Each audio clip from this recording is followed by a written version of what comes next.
Hello everyone, welcome back to another video. I have another long-awaited interview thingy today. As you can see right next to me, we got mToochek, formerly known as Mattatuille. Hello. So, yeah, I'll let him do a little bit of talking, saying hello and all that jazz, but yeah. Yes. Hi everyone. I'm very excited to be here. Thank you, Syburr, for letting me be on the... Am I to your left? Is that... Yeah. So if I look this way, am I looking at you? Yes. Thank you, Syburr, for letting me be in. That's probably really confusing, isn't it? No, it's okay. But, well, because mine is... We're stacked on top of each other on my screen, but... Okay. But no, very excited to be here. I make My Singing Monsters YouTube videos, among other things. And if you know about the other things, you know about the other things. Yeah, I'm just very excited to be here and to spill the beans of whatever you want to know. Might as well start with some basic ones. One that I love to ask, like everyone, how did you discover My Singing Monsters? I originally discovered the game, I think, a year or two after it came out, just about. My friend, I think I was in elementary school at the time, but my friend was like, hey, have you heard of this game, My Singing Monsters? I was like, no, I haven't, but, you know, I'm like 12 years old, I'll check it out. I feel like that's honestly the age that a lot of people in the community even are nowadays, which is just like, you know, it's just a prime time to find the game. Found it then, played it for probably about a year, and then just stopped playing it. And then one day, when I was in, I think, the 7th or 8th grade, I thought, hey, didn't I, like, My Singing Monsters, I remember that. Didn't I used to play that when I was younger? I downloaded it just to check it out. Again, see if I remember my login. I did, and the rest is, I think, just history, as I've just been playing it ever since. So, very fun game. I do like it a lot. I forget who I was talking to, but the other day I was talking to, I think it was a friend. Oh, I think it was my professor.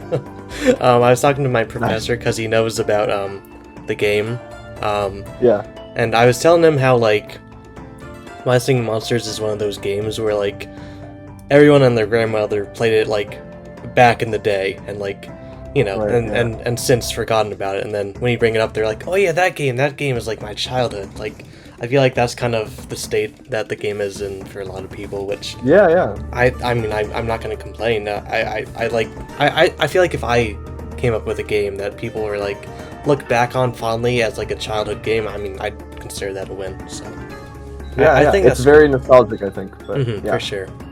Very Which cool. is why I feel like a lot of people are like, why are there so many islands nowadays? Because I feel like, I mean, for me, I'm very used to just, like, the natural islands and a few outer islands, but, like, obviously, I've kind of just stuck with it, and it's kind of become natural to have, like, 40 different islands at this point, so...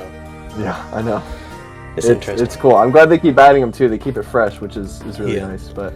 Like, it's very cool. And just the fact that we get monthly updates, if not more, the game is still thriving. It's definitely thriving more than it did back in the day, I feel like.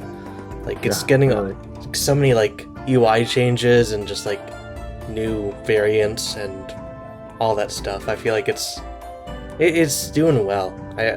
I worry about the time that it, like, fizzles out, but I feel like it's still got a good bit of life in it, so fingers crossed. It's going strong. Yeah, fingers crossed. I really hope it goes for a long time. But. So to piggyback off that question, another classic question, what are your favorite and least favorite monsters? Oh, okay. This is really good, because I had to figure this out on a stream, and you were there, we did the tier list. Alright, out of obligation, I think S tier, above S tier, favorite monster, Noggin. You know, I gotta put Noggin all the way up. Yeah. Definitely the first monster. Exactly, really the first one.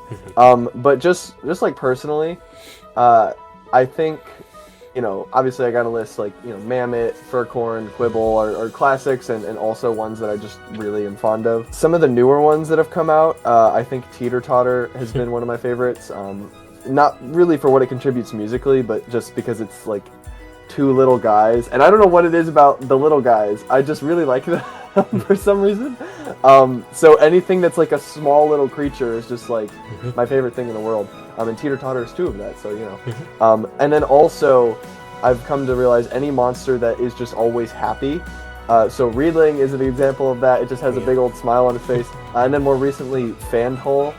I don't think there's ever a moment when it's not like, you know, it's just like clapping around and smiling the whole time. It's so fun.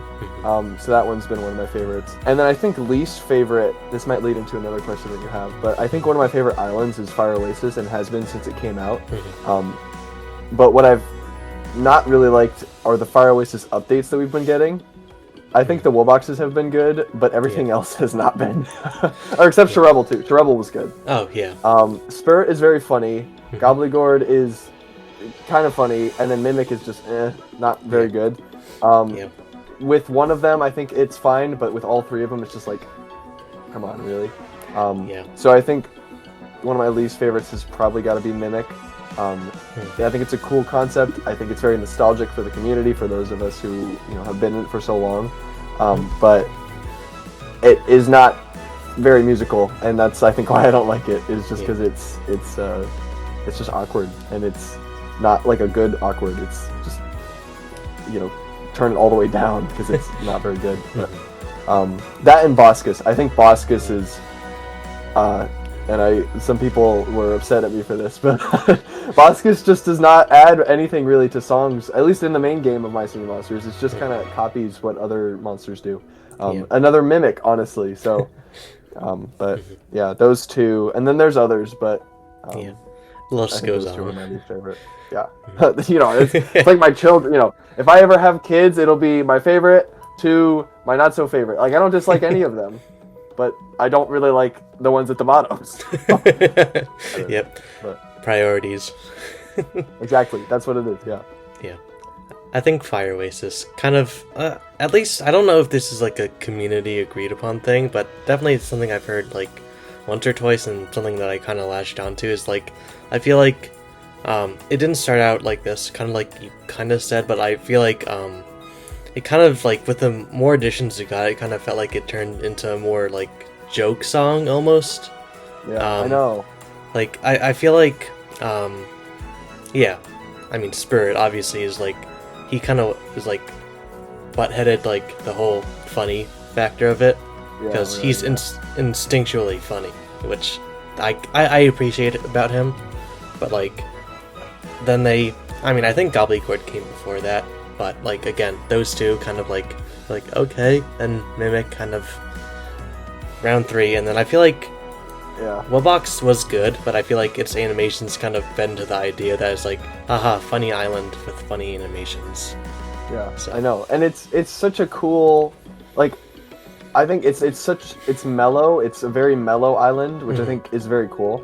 But then also, it's a very, I think, artistic island because of all the paths on it, right? I think at the time, that was the first island to really have, like, paths that weren't just like, oh, this one's a grid of stones and this one's a grid of leaves, This one they were all colored, so you could go in and you could, even, before path painting was a thing, you could, basically paint out murals or whatever out of the paths, and I thought that was really cool. And now it's just a joke island. I'm like, really?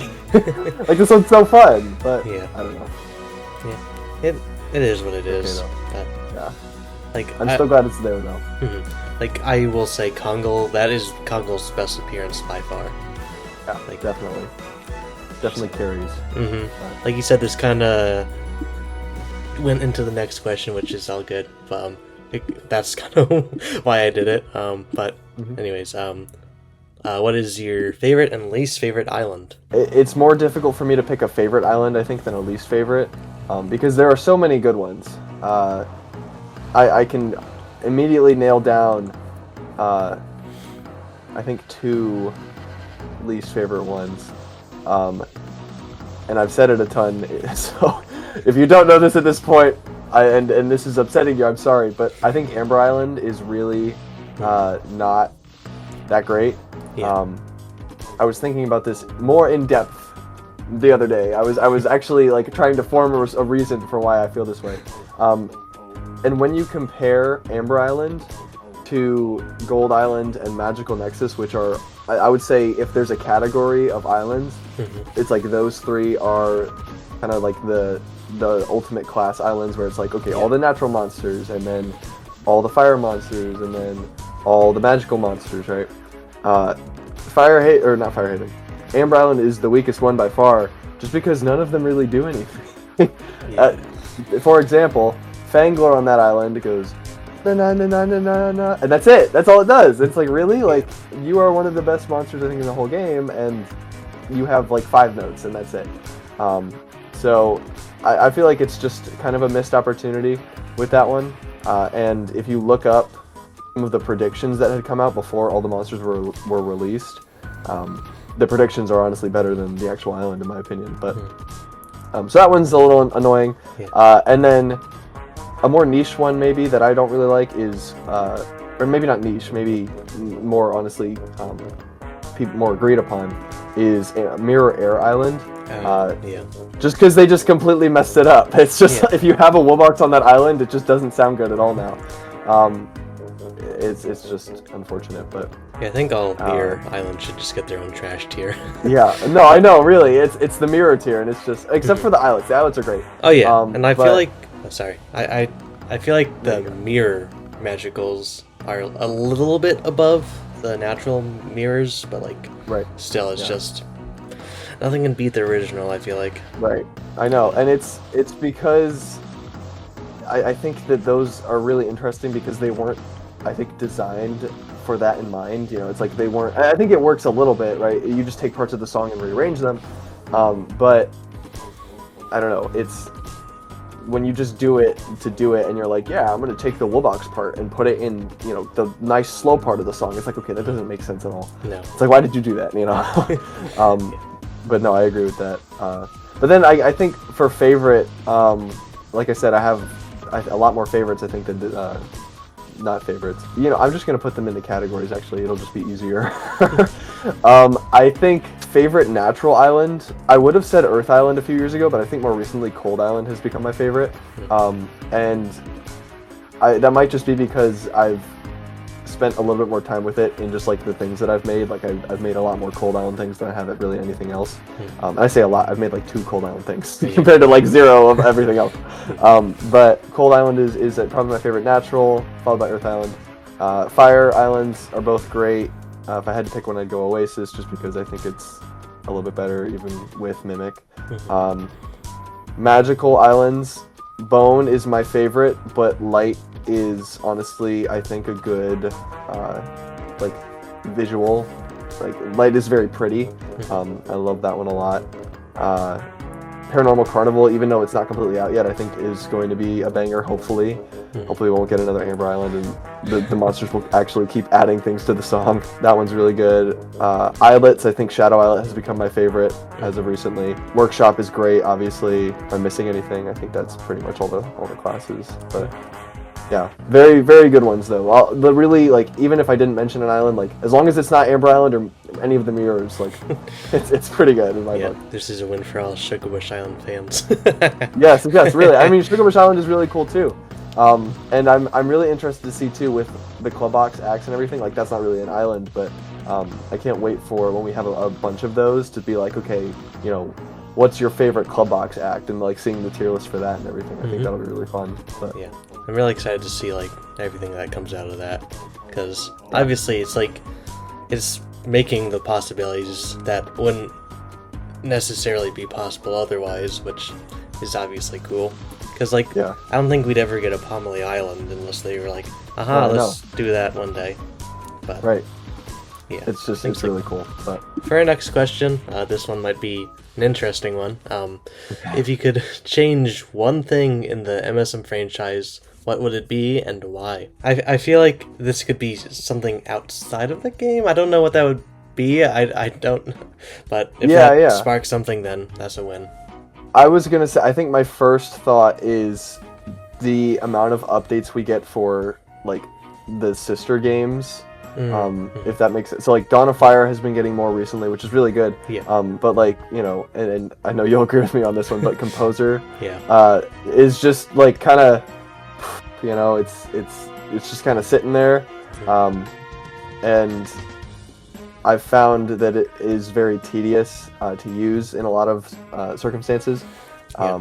So like, I think if I could change one thing, it would be probably like the amount of updates, but also just like the kind of tedium of that game, and kind of like taking it and being like, okay, how do we make this more of, like, obviously it's not going to ever really be a DAW, I don't think, but making it something that, you know, if I want to make a mammoth part and have it go bum bum bum bum bum, not having to copy that over 4 different times and just having it like, you know, like I'm having this guy do his thing and then he's gonna repeat it 4 times. I don't have to place it down for it. It's just kind of tedious. So that would probably be one thing I'd change. And then I think in the main game, this is like an old thought that I used to have, but if there was like a torch undo button, because like every so often I used to accidentally hit a torch when I was collecting coins. So like if there was a button to like, after, you know, a minute after you hit a torch, you can actually undo the torchlight. So if you accidentally hit it, you could undo it. But I don't know. Just like silly things like that, I think. But that's what I first think of. Yeah. I feel like people would probably cheese that mechanic, honestly. They probably would. And it wouldn't work after if you bred something. I think like it would have to be very specific, like a very specific scenario, but I don't know. They're always updating something, and I feel like it's usually for the better, so, you know, anything could happen. Exactly, yeah. I'm going to now move into a little bit of, like, YouTube-related stuff, because that's where we are right now. Wow. 4th wall break. Oh my goodness. I'm reaching. Watch out. Here he comes. But... basic question, what inspired you to create content here on YouTube? Good question. I think I have always kind of just had a desire to create. I mentioned, you know, finding my singing monsters in elementary school, middle school, right? I had always, this isn't good, but I think I had always been like a little envious of, like, I had a friend who like did YouTube and he was like, oh yeah, I do YouTube, and I was like, oh, I can do YouTube, like I want to do that. But also just like really like enjoying the people that I had watched at the time and being like, oh, you know, this is really cool, and I you know, I feel like if you ask a kid nowadays what they want to be, like 5 out of 10 kids will probably say a YouTuber, because it's just I don't know, the personalities that are online are just so, I think, able to be related to and diverse, and it's just really cool. So that was me. It was just, sorry, I want to, you can tell I did not prepare for this, but I am not cutting that out. With this, I mean, but no. That's staying in. I am not cutting that out. You're fixing your hair. No, but no, just wanting to be someone who I think created things in some sort of fashion, and someone who I think could inspire people to do also just really cool things. I think, you know, I'm only 22 years old. In the amount of time that I've done YouTube, I've definitely learned a lot, and I've changed kind of like the style of things that I've made. I started Mattatuille under the name, or Mattatuille. I started mToochek or Mattatuille or whatever under the name Matthew Makes an Entrance, and then it changed, and it changed again. And I think I started also by making just like kind of memes and everything, like just trying to be funny with that. But yeah, really just making things and wanting to use my gifts and my talents to do that, and then also to inspire others, I think is why I got into making YouTube stuff. The best channels start with passion and only sprout from there. So I will say it can be difficult sometimes, really, to you know, keep up that passion, especially when you reach the ripe old age of 22. I'm getting up there you too. Find, but when you, I mean, honestly, in this community, I feel like that is old. Yeah. You get spread pretty thin, I think, and it becomes difficult to do as much as you wanted to do. But I don't know. It's again, as we said earlier, priorities, you know. Yeah. And what you want to do with that, but I think something that, especially with like this niche community that like is based around this music game, I feel like something that's important is like, which I feel like this app kind of helps with, is having creativity, like when you're getting up there. So like, you know, kind of retaining that like creative spark really will help. I feel like just like having it's interesting. Just I don't know where I'm trying to get at, but like I just feel like having that creativity still thrive and allowing yourself to experience that creativity is also really vital for all that. I don't know. Right, yeah. It's super cool. So, what was your favorite video to create other than putting Skylanders in your mouth? Dang it, no! That's always my answer to that, is I love that. That video is my favorite. I love that video. And it's so silly, but it really is one of my favorites. I think another one of my second favorites, I do not know why, but I really like to make the kind of either the really funny things or the really like creative like short film kind of things. I don't think I've made any really like short filmy kind of videos on mToochek or Mattatuille just yet. Hopefully that'll change one day. The closest thing to that is the Stoowarb playing the Roblox game. The end of that video is kind of short filmy, but it's also like, you know, it's not a very to my standards, high-level kind of production thing, but, you know, those are very fun to make, and I very much like making those.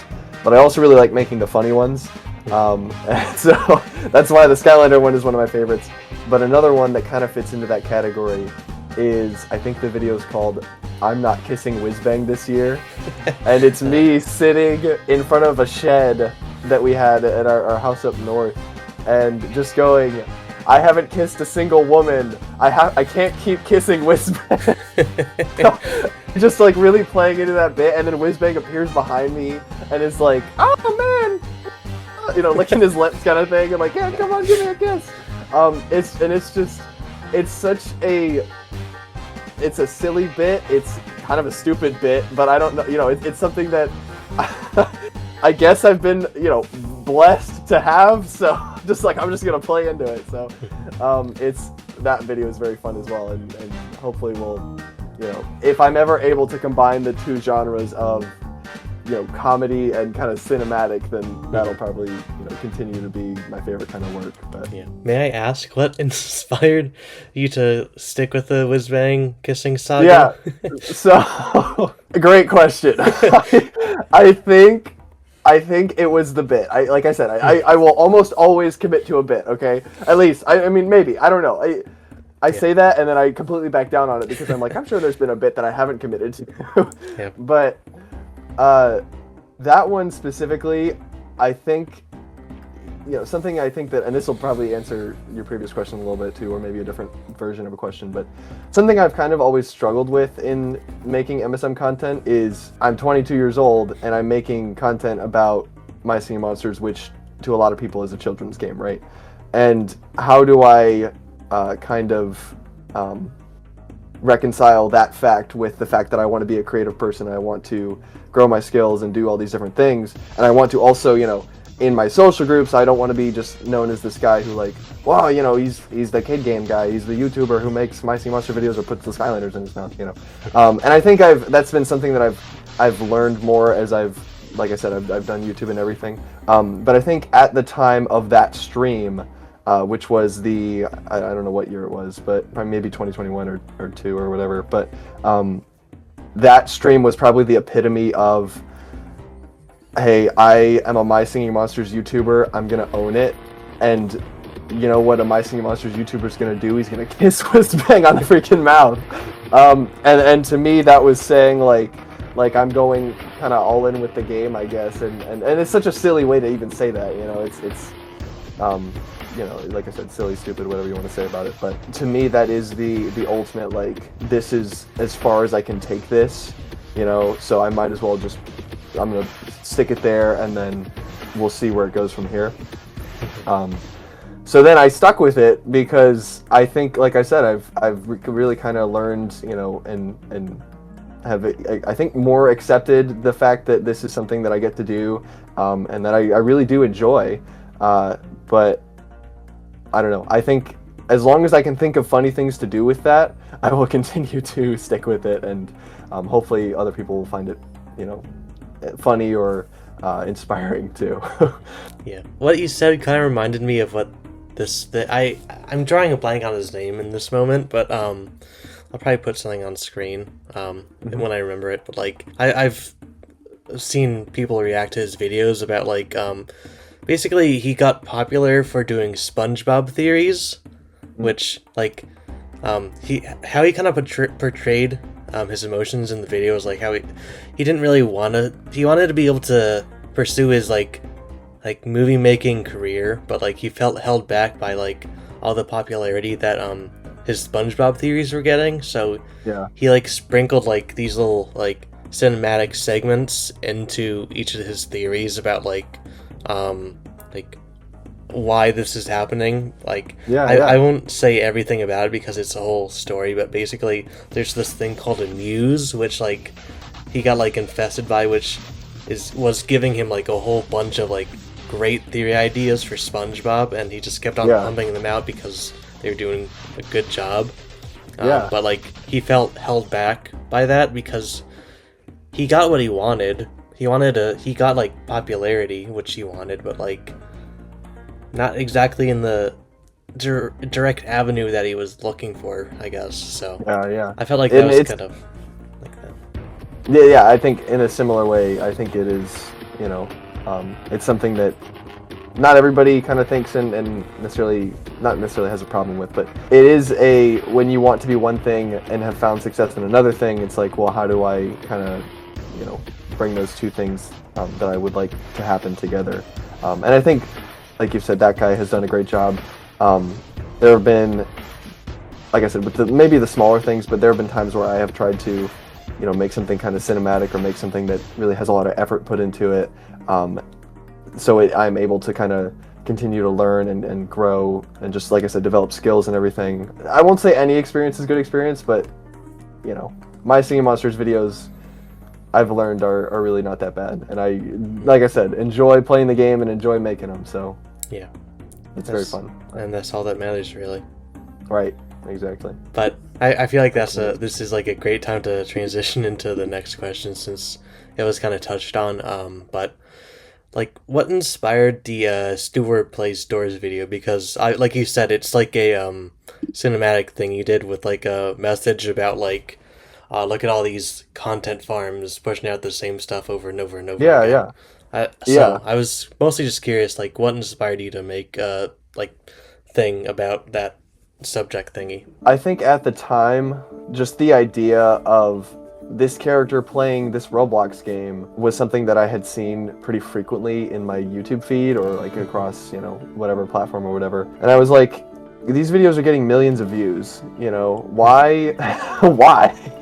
This is so, it's like, it's DOORS, and it's like, I think SMG4, if you know who that is did like a Mario plays this, and like, you know, oh, there's probably like a Sonic or Luigi plays this, and it's like, okay, this is really interesting, but it's just 16 minutes of gameplay, and it has 2 million views. It's like, okay, that's crazy. And then also at the time, My Singing Monsters, I think, was becoming more mainstream, and the content farm kind of, you know, whatever genre, I guess, if you can even call that a genre, but content farms were kind of ramping up on making videos about that, and again, getting tons and tons of views. So that was, I guess, kind of what inspired that video. I think there are two paths that you can take when you're making things, and it can be you just want to make them for money and for, you know, just the reason that, like, I need to get this out there because it's going to do well and it's, you know, it's going to really help me. Or you can make things hoping that happens, but more for the fact of, I want to use my creative abilities and make something that I really feel should be seen and will inspire people and all these different things, right? Content farms are not the second one. They are very fully the first one, saying we're going to make whatever we can and do whatever we can to make sure that people are watching this and that it's giving us money and everything, right? So that video was just kind of showing that, and as best I could, you know, and it really, at the time, as best I could was, you know, it's a noisy video. It's the footage is not that great, and I used AI too for the voice, so I don't know. You know, now in the context of today, it's like, oh, he used AI, but I'm not using it now, so whatever that means. But that was kind of just saying, like, hey, it was, I think in my own special way, was kind of bringing light to that, and again, kind of saying, this is not right, you know. So I made the video Stoowarb Plays DOORS, and it's 7. I mean, I probably, you know, honestly dipped into it too a little bit, and I've dipped into it multiple times. It's 7 minutes of gameplay with 1 minute of, you know, the thing at the end, right? So do I fall into that category? I don't know. It's really interesting, I think. But at the end, I think the message of that one is you see that they've made a ton of Stoowarb Plays videos, and the person creating that content is not feeling fulfilled. It's just kind of like, I'm just doing this to do this, and I'm never going to be fulfilled by this. I don't know. I feel like I've kind of maybe derailed the question a little bit, but no, this is good stuff. Yeah, but it's, I don't know. So that's, I think what I was really trying to say with that then was, you know, Mattatuille, mToochek, whatever name that the channel has, and the content that I make, is it going to look like Stoowarb Plays DOORS, or is it going to look like, you know, stuff that inspires you, stuff that's funny, stuff that's cool, you know? It's difficult, I think, in modern day YouTube to just do the second one. And like I've said, I'm sure I've dipped into more of the content farmy stuff. I wouldn't say maybe content farm, because content farm is like gross most of the time. And I don't know. I mean, I put Skylanders in my mouth. I'm sure that's gross, but I've done MSM Fast Facts. I've done SpongeBob Sings the MSM Islands. You know, I've done those videos which feel like if I just kept doing them and kept doing them, they'd get old and they would probably lose their passion. But I think Stoowarb Plays DOORS was me saying, you know, it was a choice of who am I gonna be? Is this person who makes this kind of content farmy kind of stuff, or makes this stuff that I feel fulfilled by and will inspire other people? So I think that's what that was. Let me know if you have any other follow-up questions with that one. But no, that was good. I think it's just like at the end of the day, knowing your limits. Yeah, like, right. Obviously, there's gonna be like memes and stuff that are like definitely like questionable or like weird. Obviously, some people are gonna like go on to make like 57 different variations of that meme and do like, and then like there's gonna be other channels that are gonna be like compilation of the funny, name it doing the gritty compilation 57 times. Oh my gosh. This time by I didn't Epic Prismatic Red thing. Yeah.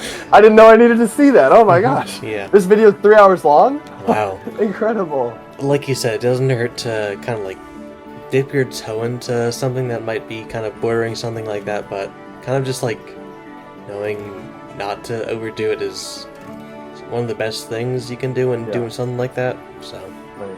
And I don't even know too, like I said, you know, a part of me does too really, you know, the I do it for the money, yeah.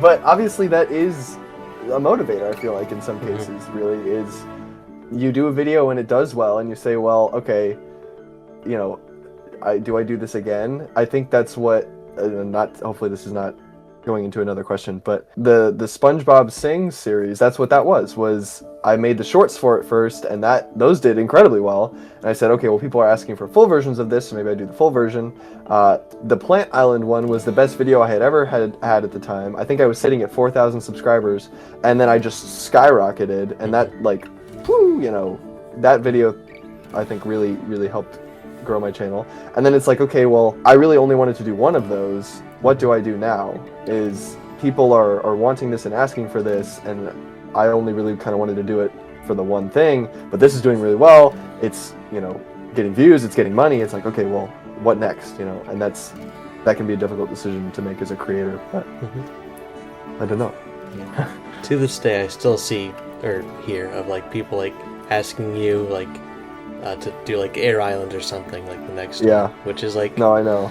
It's a struggle because like you want to please your audience, but you also don't want to get stuck into a rut with doing the same thing. Yeah, and I would like to make those at some point. I think now the difficulty is how do I make those without using AI? Because that has been something that I would like to try to avoid now. And I think it was just I just kind of had used it out of ignorance before. And it's not like I'm like super like, oh no, AI hate. Like, I mean, AI has its uses, right? But I feel like in the creative realm, when I'm making the content like the SpongeBob Sings series, using people or using clips from the show is going to be 10 times better than using AI to do it. So that's been my main quarrel with that, and then also making sure that they live up to the expectations of people. I think the Cold Island one did, but that one took probably a month to create, which is, you know, it's a very long time when it's just one person doing it. So and then another thing too, I gotta ask for help on things, you know. I don't do that very much, but I don't know. It's fun anyways. I'll let you ask the next question, but I mean, yeah, I feel like we're in the day and age. Like I was just thinking about it when you're actively talking about it. Like when you're doing something with like popular characters, I feel like there's you have options for how to like recreate voices. Obviously AI is like a cheap out, but it's like an option if you really can't find anything else, I'd say. If it's like a popular character like SpongeBob or Squidward or something, there's definitely going to be people out there who you can commission as like a freelancer to like be like the voice actor singing like the part. So like that's more helpful to the economy, which is not a topic we really need to talk about in a funny interview, but like you're helping someone financially with like because they can do a funny voice, which you can use to create a funny video. So it kind of it's much more beneficial for more than just yourself. So when you can, I feel like it's like maybe try to not pick the cheap option. Tell that to previous me. Get out. AI. What? What's I that? never used it. No. Yeah. What the heck? It's good in some cases, but in creative cases, I think it's not worth using. So. Yeah. No. So this one is one that I personally really wanted to ask. So earlier this year in January, you made your huge MSM Composer compilation video of every song you've ever made. So I really was curious on what led you to like throwing the towel on making MSM Composer stuff. Oh yeah, I wouldn't say thrown in the towel. I would say more of like the towel's on a hook in my shed, and I'm just not using it right now.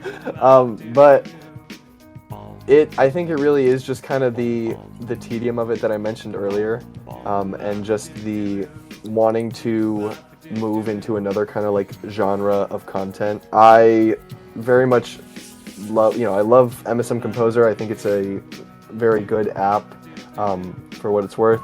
And I'm actually, there's a cover I'm making with someone that we're doing as like a collaborative. If you know Touchy Feely Fool by AJR, that was one that I mentioned that I wanted to make, and then someone was like, hey, we should do this. And I was like, oh, okay. And I need to work on that because I've been very busy and I haven't been working on it with him. And then he texted me the other day and was like, hey, are you still wanting to do this? I'm like, yes, I do. I'm just busy.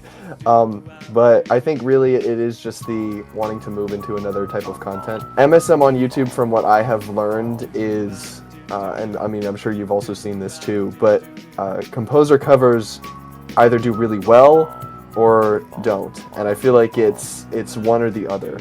So that is again as I mentioned earlier, the kind of balance between I want to make things that I enjoy making, but I also want them to do well, you know. And it's like if a video that I'm making doesn't do well, I don't know how much influence does that have on me wanting to make it. It's just interesting. So something I have learned though is, and this might be beneficial to you or to any other MSM Composer creators, is short form content, really in any form, right now is doing really well. So on Instagram, I don't even know the guy's name. I have to look him up, but I might know who you're talking about. I follow a lot of people. Yeah. There's the MSM Composer creators on Instagram are first of all, very good, but also the first one I got was We Are Charlie Kirk. That's crazy. They do really well on Instagram, right?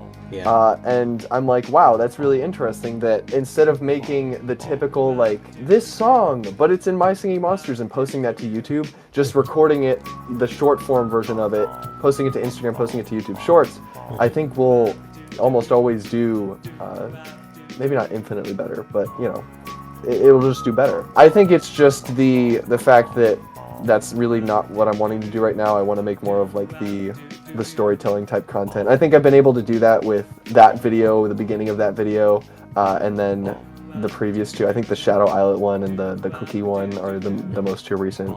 Those kind of videos where it's like, hey, here's this blah, all in your face intro, and then it's like video, meat of the video, and then, I don't know, just fun stuff like that is, I think, what I'm more interested in. But, like I said, not completely retired, because if they make an update and it's like really good, I'll be right back into it, so. Yeah. I've recently, in like the past 3-4 months, been uploading some of my stuff to my Instagram page. Like, yeah. And I definitely see what you mean. Like, there's definitely a fan base on Instagram for that type of stuff. Right, yeah. I've talked with a few of the people who I've seen come up on my feed. They're really fun people. So as long as there's a community for it, you know, people will be there to watch it. So. Yeah, I think the biggest person on Instagram who does that is my singing Mogsters. Yes. Oh my gosh, this is exactly what I was thinking of. Yeah, this guy's crazy. Yeah, I've seen the official MSM account like repost a few of their things, so it's like that's like a huge achievement, I'd say. You know.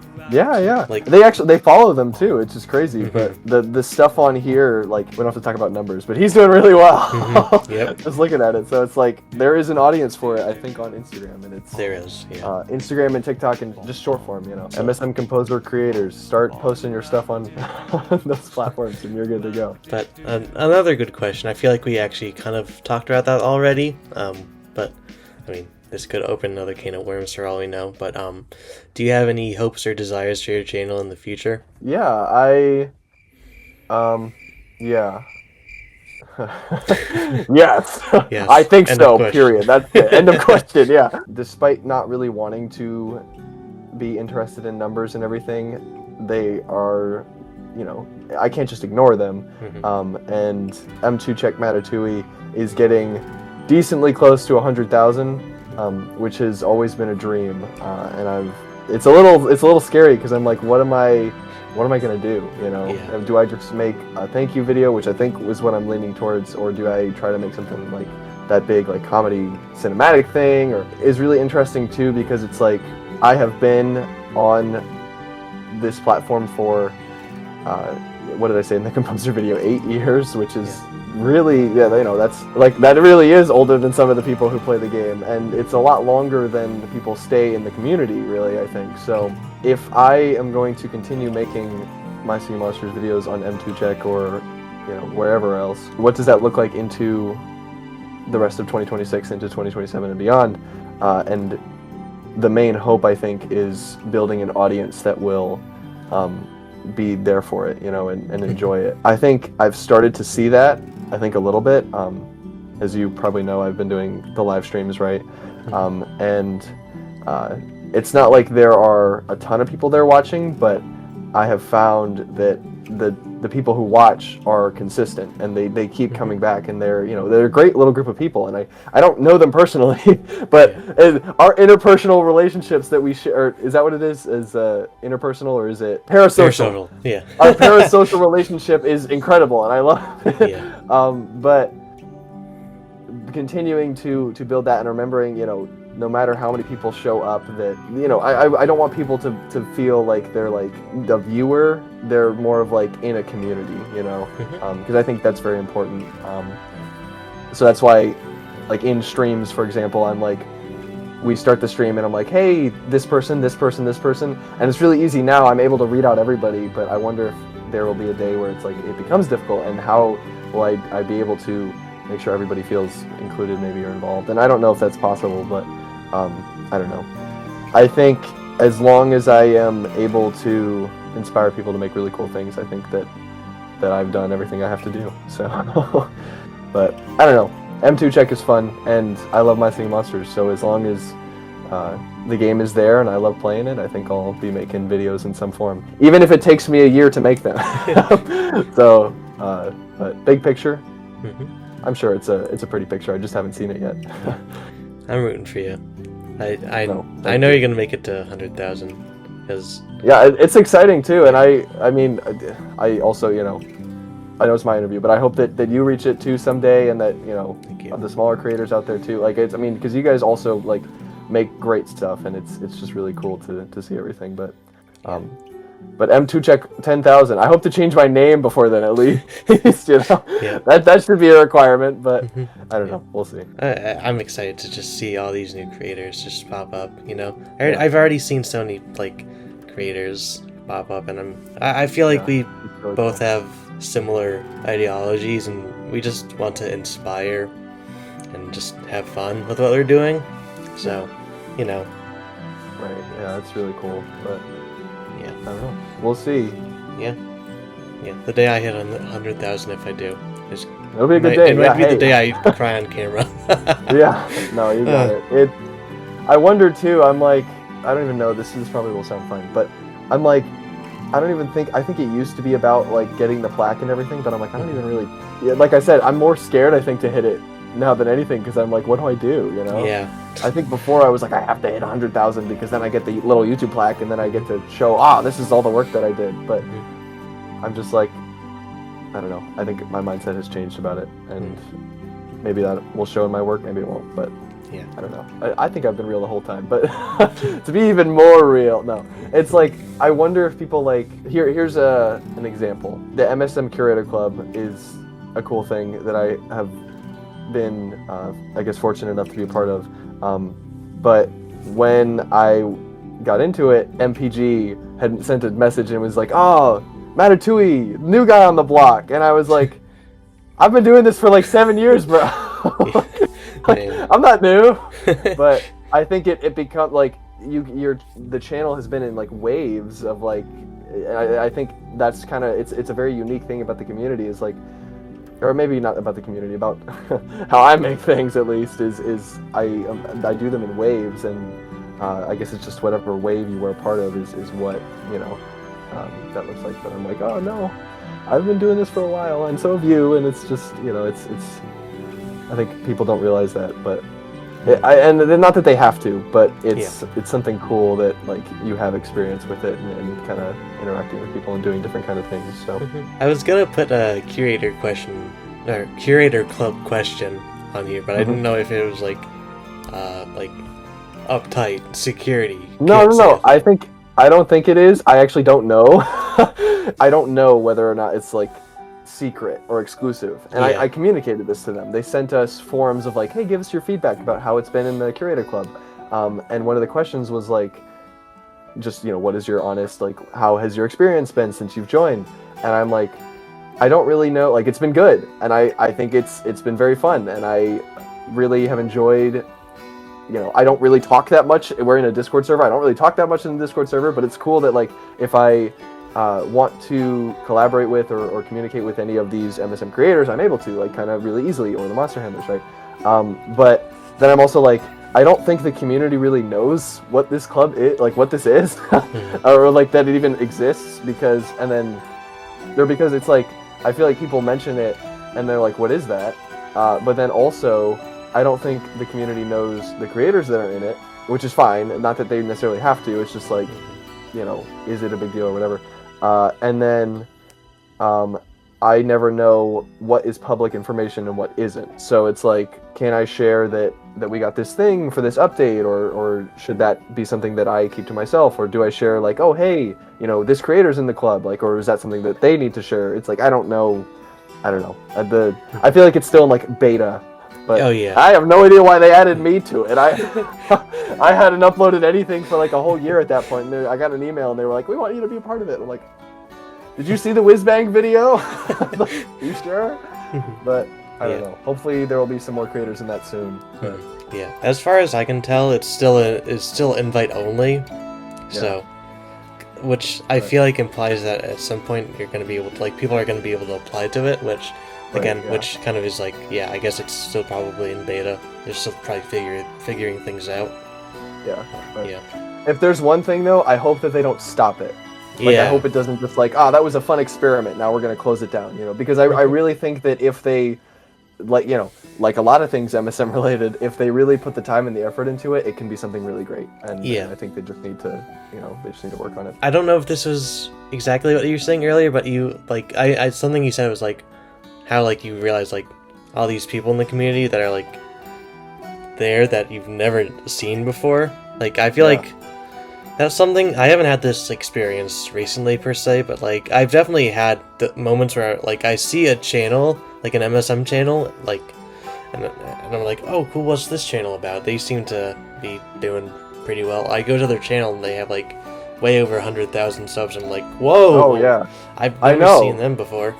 Right, it's like there are creators in this community that I had never even heard of that, regardless of their involvement in, like, the Curator Club or whatever, it's just like, wow, you reach a whole different part of the community I had never even seen before. Like, for example, the Forklift Roachnef has become one of my recent favorites, and I had no idea that they even, like, existed, and someone recommended one of their things, and I was like, oh my gosh, this is great, and I had never even seen them before, but I've found that too with a lot of small creators though as well.